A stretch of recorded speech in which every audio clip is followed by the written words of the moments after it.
සර් අපිට සාමාන්‍යයෙන් ඒ ගිහිල්ලා part time job කරන්න පුළුවන්ද? හරි හොඳ ක්වෙස්චන් එක. මේ උදේවරු වෙත් මේ වගේ අහන එක්කෙනෙක් හිටියා.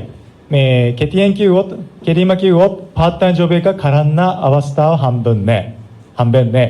හේතුව මේ SSW කියන්නේ full time job විදිහට කරන වෙද. ඒ නිසා මේ SS job තව මේ ඔයා සමහර විට හිතනවනේ මේ full time job එක කරලා ගම part time job එකත් කරන්න පුළුවන්ද කියලා. ඔව්.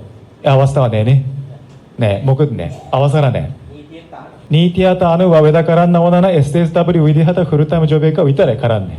ඔව්. part time job එක කෙරුවොත් නීති විරෝධී වෙනවා. නීති විරෝධී වුණොත් මොකද වෙන්නේ?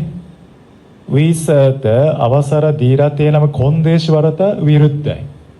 ලංකාවත් එහෙමයිනේ. මොනවා හරි නීති වලට විරුද්ධ වුණොත් අපි වගේ විදේශිකයා හිරේ යන්න පුළුවන්. නැත්නම් පිටවහර වෙන්න පුළුවන්.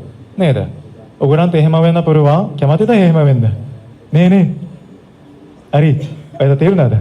ඕකේ. හරි.